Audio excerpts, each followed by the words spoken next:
Understand your why. In the journey of life, we often find ourselves reacting to external events. Traffic jams, critical remarks, unexpected challenges with frustration or anger. These reactions can consume our energy and disrupt our peace of mind. However, by delving deep into our core purpose, our why, we can cultivate a resilience that shields us from being easily perturbed by external factors. The essence of why, your why, is the fundamental reason you get out of bed each morning. It's the driving force that propels you forward, giving your life direction and meaning. When you have a clear understanding of your why, it acts as an internal compass, guiding your decisions and reactions. This clarity enables you to focus on what truly matters, rendering external irritations less significant. Discovering your why, uncovering your why, requires introspection and self-awareness. Begin by reflecting on moments when you felt most fulfilled and content. What were you doing? Who were you with? These instances often reveal patterns that point toward your core purpose. Engage in conversations with close friends or colleagues who know you well. Ask them what they perceive as your most significant strengths and contributions. Sometimes others can see qualities in us that we might overlook. The impact of knowing your why: when your actions align with your why, you experience a sense of coherence and authenticity. This alignment fosters inner peace, making you less susceptible to external disturbances. For instance, if your why is to help others achieve their potential, a colleague's negative comment becomes less aggravating because you're focused on your broader mission. Applying your why to daily life. Integrate your why into daily routines by setting intentions that reflect your purpose. Before starting your day, remind yourself of your why and let it influence your interactions and choices. This practice not only enhances personal fulfillment, but also builds resilience against external stressors. In essence, understanding your why serves as a powerful tool in maintaining emotional equilibrium. It provides a lens through which to view challenges, enabling you to respond with composure rather than react with anger. By anchoring yourself to your core purpose, you create a buffer against the chaos of the external world, leading to a more centered and peaceful existence. Shift from reaction to response. In the fast-paced world we live in, our minds are constantly bombarded with stimuli. Unexpected news, a rude comment, a delayed flight, a stressful deadline. Our natural tendency is to react instantly, often driven by emotion rather than reason. We raise our voices, send that angry email, honk the horn in traffic, or say things we later regret. But what if there was another way? What if instead of reacting impulsively, we could take control and respond with intention? The difference between reaction and response is the difference between being controlled by circumstances and taking charge of our emotions. A reaction is immediate and emotional, while a response is deliberate and thoughtful. A reaction comes from a place of impulse. A response comes from a place of awareness. When we react, we allow external forces to dictate our behavior. When we respond, we decide how to engage with the situation in a way that aligns with our values. Understanding the science behind reactions. When we react emotionally, we're often operating from the amygdala, the part of the brain responsible for our fight or flight response. This primal part of the brain is wired for survival, not wisdom. It interprets threats, whether physical or emotional, and pushes us to act instantly. This was useful when humans had to escape predators in the wild, but in modern society, where most of our challenges are social or psychological rather than physical, this impulsive reaction can often do more harm than good. On the other hand, responding comes from the prefrontal cortex, the part of the brain responsible for logic, reasoning, and decision-making. When we engage this part of our brain, we create space between stimulus and action. We pause, we reflect, we choose how to proceed in a way that serves us rather than sabotages us. The power of the pause. One of the most effective ways to shift from reaction to response is by mastering the power of the pause. This means inserting a moment of stillness between an event and your action. When someone criticizes you, when a coworker frustrates you, when something doesn't go as planned, pause. Take a breath. Give yourself a few seconds before responding. That brief moment of pause allows you to move from an emotional reaction to a thoughtful response. It creates an opportunity to evaluate what is really happening here. What emotions am I feeling? What outcome do I actually want? What is the best way to respond that aligns with my character? With that clarity, you can shift from a knee-jerk reaction to an intentional response, choosing an action that serves your long-term goals rather than short-term emotions. Training yourself to respond, not react. This shift doesn't happen overnight. It requires practice and self-awareness. Start by observing your own reactions. The next time something upsets you, instead of immediately lashing out or getting defensive, step back. Notice the emotion rising within you, but don't let it dictate your behavior. Techniques that help strengthen this habit include deep breathing. Taking slow, intentional breaths calms the nervous system and brings clarity. Counting to 5, a simple way to delay immediate reactions and allow rational thought to emerge. Reframing the situation. Asking yourself, how else can I interpret this instead of assuming the worst? Journaling reflections. Writing down moments where you reacted versus responded helps identify patterns. Each time you practice these techniques, you strengthen your ability to act with purpose rather than impulse. You develop emotional intelligence, gain better control over your interactions, and build stronger relationships. Instead of being a victim of your emotions, you become a master of them. Empathy over ego. Human interactions are complex. Every day we encounter people with different perspectives, emotions, and behaviors. Some kind, some indifferent, and some outright difficult. When faced with conflict, criticism, or negativity, our first instinct is often to protect ourselves. We defend, we argue, we shut down, or we retaliate. This is the work of the ego, the part of us that seeks validation, status, and a sense of superiority. But what if, instead of letting the ego drive our reactions, we leaned into empathy? Empathy is the ability to understand and share the feelings of another person. It is not about winning an argument or proving a point. It is about connection. It is about recognizing that behind every action there is a story, an experience, or an unseen struggle. When we prioritize empathy over ego, we move from reacting to understanding, from judging to learning, and from conflict to connection. The egos need to be right. The ego is an interesting thing. It thrives on comparison, on proving itself, on maintaining an image. When someone challenges us, whether it's a colleague, a friend, or even a stranger, our ego jumps in to protect our sense of self. Someone cuts us off in traffic, the ego takes it personally. A coworker criticizes our work, the ego feels attacked. A friend disagrees with us, the ego wants to prove them wrong. The problem is that when ego takes over, we stop listening. We become so focused on defending ourselves that we fail to see the other person's perspective. We assume malice where there might be misunderstanding. We assign blame where there might be pain, and in doing so, we escalate conflicts instead of resolving them.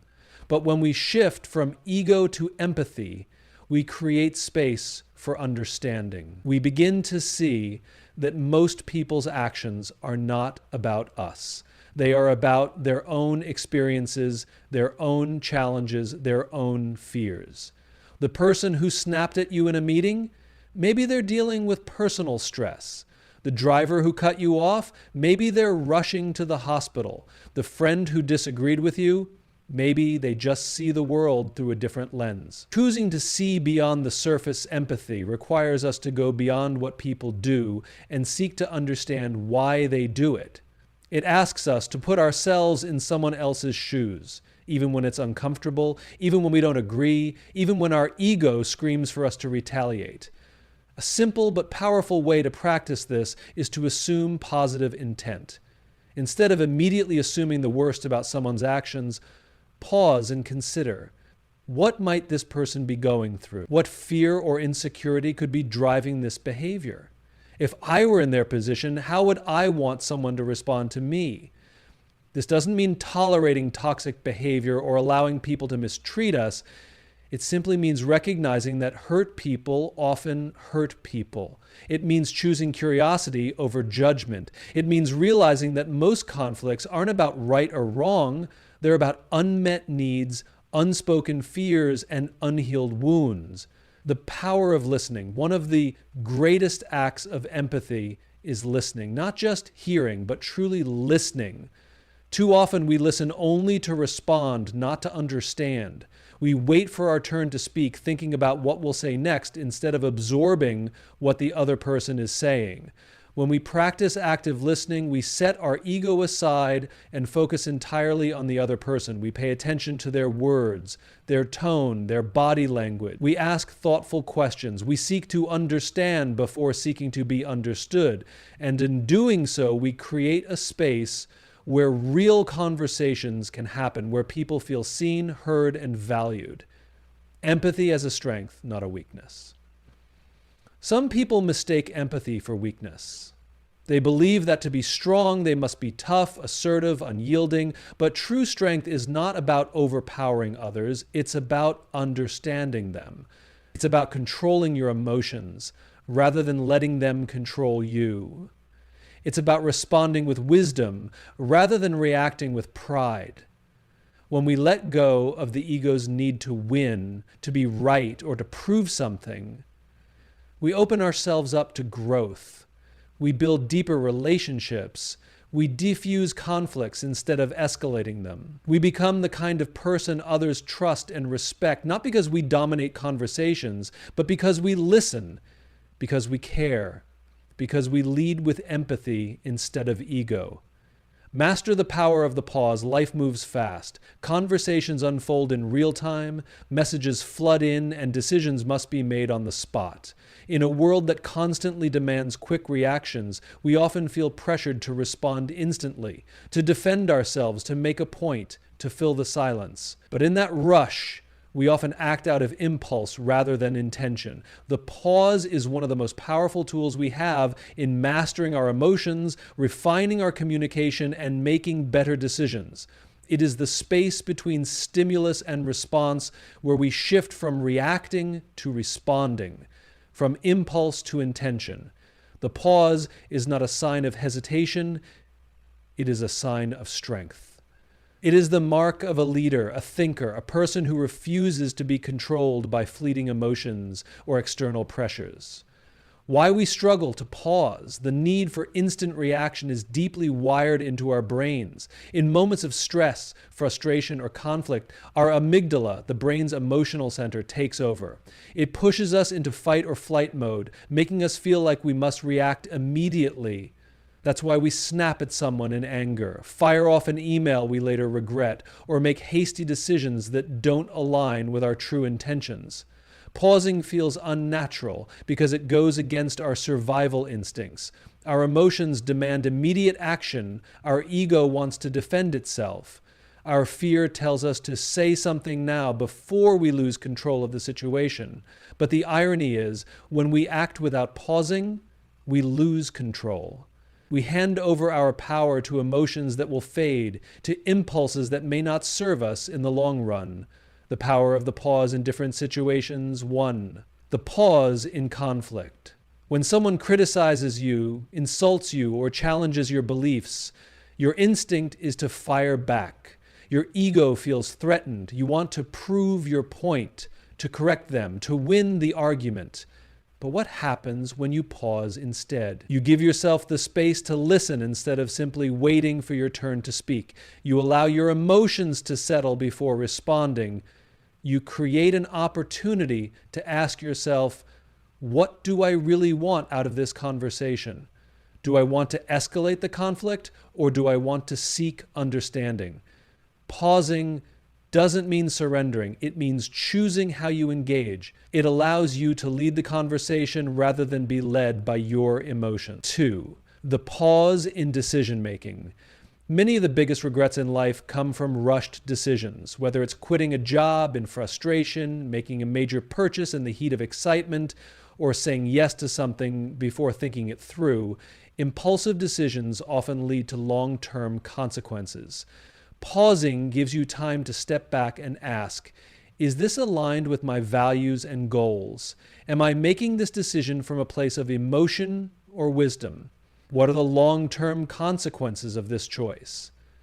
The pause helps you see beyond the immediate moment. It allows clarity to emerge, revealing insights that might have been hidden in the rush. 3, the pause in conversations, silence makes people uncomfortable. We often feel the need to fill every pause in a conversation, to immediately answer a question, to keep the dialogue moving, but in doing so, we lose the power of thoughtful speech. Great communicators know that a well-placed pause can be more powerful than words. It shows you are listening, thinking, processing. It makes your words more deliberate and impactful. Pausing before speaking allows you to choose words carefully rather than speaking out of habit. Avoid saying something you don't mean in the heat of the moment. Give the other person space to reflect and contribute meaningfully. In negotiations, public speaking, or even personal conversations, the pause is a tool of influence. It draws people in, signals confidence, and creates deeper engagement. 4, the pause in emotional reactions. Emotions are fleeting, yet they have the power to dictate our actions in ways that can last a lifetime. A single pause in a moment of anger can save a relationship. A single pause in a moment of sadness can prevent a rash decision. A single pause in a moment of doubt can keep you from giving up on something important. By pausing, you acknowledge your emotions without being controlled by them. You allow yourself to step outside of the immediate feeling and ask, is this how I want to react? How to train yourself to pause. Like any skill, mastering the pause requires practice. Here are some simple ways to integrate it into daily life. Count to 5 before responding to a triggering situation. Take a slow 5-count breath. This creates just enough space for rational thought to surface. Ask yourself a question. Instead of reacting immediately, ask yourself, is this the best version of me responding? Use physical anchors. If you feel emotions rising, take a sip of water, adjust your posture, or touch an object nearby. Any small action that buys you time before responding. Practice deliberate silence. In conversations, get comfortable with brief moments of silence. Let others finish speaking before formulating your response. Journal your reactions. React. Reflect on moments where you reacted instead of responded. Writing about these experiences can help you recognize patterns and build awareness. The more you practice, the more natural the pause becomes. Over time, it transforms from an intentional effort into an automatic habit, one that empowers you to navigate life with greater calm, clarity, and control. Redefine control, control. It's something we all seek in different ways. We want control over our time, our emotions, our careers, our relationships, and even the way others perceive us. The need for control is deeply ingrained in human nature. It gives us a sense of stability, of certainty, of order. But despite our best efforts, life has a way of reminding us just how little control we actually have. Traffic makes us late. People disappoint us. Plans fall apart. Unforeseen obstacles arise. The more we try to grip tightly onto life, the more it seems to slip through our fingers. And in those moments of uncertainty, frustration takes over. We get angry, anxious, or discouraged because things didn't go the way we wanted them to. But what if we've been looking at control the wrong way? What if real control isn't about holding on, but about letting go? The illusion of external control, most of us spend a significant portion of our energy trying to control the uncontrollable. other people's opinions, the outcome of situations, the behavior of those around us. We convince ourselves that if we just plan enough, work hard enough, or say the right things, we can make everything go exactly as we want it to. But that's not how life works. We cannot control how people react to us. We cannot control the weather. We cannot control random events or accidents. We cannot control the past. And yet we exhaust ourselves trying. We get frustrated when people don't behave the way we expect them to. We get anxious when things don't go according to plan. We replay past mistakes over and over, wishing we could change them. This endless struggle creates stress, resentment, and a feeling of helplessness, because no matter how much effort we put in, we will never have total control over the external world. But here's the key realization. Control isn't about managing everything around you. It's about mastering what's within you. The shift to internal control. When you redefine control, you stop fixating on what you cannot change and start focusing on what you can. True control isn't about external circumstances. It's about your reactions, mindset, and decisions in response to those circumstances. You may not be able to control what happens, but you can control how you respond. You may not be able to control how others treat you, but you can control your boundaries. You may not be able to control the outcome of an effort, but you can control the effort itself. This shift in perspective is empowering. Instead of feeling like a victim of external forces, you realize that your power lies in your choices. You move from reacting emotionally to responding intentionally. You stop wasting energy trying to change people or situations that are beyond your influence, and instead, you direct that energy toward what truly matters: your growth, your mindset, your peace. How to practice internal control 1. Control your reactions. Emotions are natural, but how we act on them is a choice. When something triggers you, an insult, a rude comment, an unexpected challenge, pause. Take a breath. Ask yourself, does reacting emotionally serve me in this moment? What is the most productive way to respond? Will this matter in 5 minutes, 5 days, 5 years? Instead of allowing emotions to dictate your actions, you take ownership of how you respond. And in doing so, you regain control. 2. Control your mindset. Your thoughts shape your reality. If you constantly tell yourself that life is unfair, that people are out to get you, or that you're powerless in certain situations, you'll experience the world through that lens. But if you train your mind to see challenges as opportunities, setbacks as lessons, and difficulties as temporary, you regain control over how you experience life. You don't just passively accept what happens, you actively reframe it in a way that strengthens you. Ask yourself, what can I learn from this situation? How can this challenge make me better? What is within my power to change right now? A controlled mind is a powerful mind, one that doesn't get easily shaken by external chaos. 3. Control your focus. Energy flows where attention goes. If you constantly focus on things outside of your control, people's opinions, past mistakes, external problems, you'll feel powerless. But if you shift your focus to your actions, your decisions, your mindset, you reclaim your power. You stop worrying about what you can't fix and start taking meaningful steps toward what you can influence. One powerful practice is daily intentionality, starting your day by deciding where your focus will go. Instead of letting the day dictate your mindset, you set the tone. What kind of energy do I want to bring today? What actions will move me forward, regardless of external events?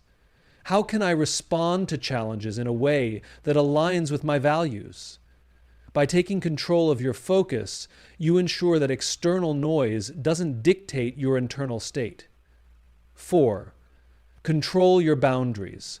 Not everything deserves your attention. Not every argument needs your participation. Not every toxic person deserves your energy. When you redefine control, you realize that setting boundaries isn't about controlling others, it's about controlling what you allow into your life. You can't stop negativity from existing, but you can choose not to engage with it. Ask yourself, is this worth my energy? Does this align with my values and goals? Am I responding out of ego or out of wisdom? By setting clear boundaries, mentally, emotionally, and physically, you protect your peace and remain in control of where your energy goes. The freedom in letting go, ironically, the more we try to control everything, the less control we actually have. But when we learn to let go of what we can't control and master what we can, we experience something incredible. Freedom. Freedom from unnecessary stress. Freedom from the need for approval. Freedom from the frustration of trying to fix things that aren't ours to fix. Control isn't about forcing life to go your way. It's about choosing how you show up, no matter what life throws at you. It's about shifting from resistance to acceptance, from frustration to clarity, from reaction to intentionality. Play the infinite game. Life is not a sprint. It's not even a marathon. It's something entirely different. Something without a finish line, without a final score, without a single point of victory. Life is an infinite game, and those who understand this truth unlock a level of resilience, fulfillment, and freedom that others never experience. Most people go through life as if they're playing a finite game, as if there's a set of fixed rules, a clear definition of winning and losing, and a predetermined timeline for success. They chase promotions, accumulate wealth, seek validation, and compare themselves to others, believing that if they can just get one more achievement, they will finally win. But in an infinite game, there is no final victory, only the ability to stay in the game, to grow, to evolve, and to keep moving forward, no matter what happens. To master the art of never getting angry or bothered by anyone, you must shift your mindset from a finite perspective to an infinite one. You must stop measuring your worth based on arbitrary short-term victories and start playing for something much greater, something that transcends fleeting successes or temporary setbacks. The difference between finite and infinite games: a finite game has clear rules defined, players, a set objective, a clear winner and loser. A race has a finish line. These are closed systems with defined outcomes, but an infinite game, it's different. An infinite game has no finish line, no fixed set of players, people come and go, no ultimate winner, only those who stay in the game. Life, business, relationships, learning, and even personal growth are infinite games. There is no moment where you can say, I've officially won at life. There is no single achievement that guarantees lasting happiness. There is no final relationship that ensures eternal emotional fulfillment. Everything is in motion, constantly evolving, requiring adaptation and endurance. When you embrace the infinite mindset, you stop seeing temporary setbacks as defeats and start seeing them as part of the process. You stop allowing other people's opinions, criticisms, or actions to derail you because you realize they are not the end of the game. Why finite thinking leads to frustration? The reason so many people get angry, frustrated, or discouraged is that they approach life with a finite mindset. They believe that success is a destination rather than a journey. They set rigid goals and timelines, and when things don't go according to plan, they feel like they've failed. They compare themselves to others as if life were a competition, feeling threatened by someone else's success instead of inspired by it. Finite thinking leads to frustration when things don't go your way, jealousy when others succeed faster than you, resentment when people don't act the way you expect them to, burnout from chasing an unattainable definition of winning. But the truth is, no one wins at life. There is no universal scoreboard. There is only progress, learning, and continuous growth. When you shift your mindset to the infinite game, you stop getting so easily rattled by setbacks, by other people's negativity, or by the unpredictable nature of life. How to play the infinite game. 1. Focus on growth, not outcomes. In a finite game, the focus is on winning, on beating the competition, hitting a specific number, achieving a certain status. But in an infinite game, the focus is on continuous improvement. Instead of asking, how do I win? Ask, how can I improve even just 1% today? What can I learn from this experience? How can I become stronger, wiser, or more resilient through this challenge? When your goal is to stay in the game and keep getting better, external circumstances lose their power over you. A failure doesn't define you, it refines you. A negative comment doesn't shake you because it's just noise in a much bigger journey. 2, stop measuring yourself against others in a finite game. Comparisons make sense because there's a scoreboard. But in an infinite game, comparing yourself to others is meaningless. Someone else's success does not take away from yours. Someone else's timeline does not dictate yours. Everyone is on their own journey with different experiences, challenges, and opportunities. Instead of feeling threatened by other people's progress, shift your mindset. Admire, don't envy. Learn from those ahead of you. Compete with yourself, not others. Are you better than you were yesterday? Recognize that success is not scarce. There's room for everyone to grow. By detaching from the illusion of competition, you free yourself from unnecessary frustration and resentment. 3. Embrace uncertainty and adaptability. A finite game has a predictable structure, but an infinite game is full of uncertainty. Things change. Unexpected events happen. The world evolves. If you expect life to follow a fixed script, you will always be disappointed. But if you embrace adaptability, you become unshakable. You recognize that setbacks, delays, and challenges are not roadblocks. They are part of the game. Ask yourself, what is this situation teaching me? How can I adjust and keep moving forward? What new opportunities might emerge from this challenge? By embracing uncertainty, you stop resisting life and start flowing with it. 4. Find a purpose bigger than yourself. People who play finite games often chase short-term wins, money, recognition, status. But those who play the infinite game think bigger. They are driven by purpose, are playing for something greater than yourself. Setbacks don't feel like failures, they feel like stepping stones. Criticism doesn't feel personal, it feels like noise. The opinions of others lose their grip on you because your focus is on something much larger than approval. Ask yourself, what impact do I want to have? How can I contribute beyond just myself? What legacy do I want to build over the long term? By focusing on something beyond immediate validation, you cultivate resilience, patience, and long-term vision. 5. Stay in the game. In a finite game, when you lose, you stop playing. But in an infinite game, the only way to truly lose is to quit. As long as you keep learning, growing, and adapting, you are still in the game. A failure is not the end, it's part of the process. A setback is not a stop sign, it's a detour. A mistake does not define you, it refines you.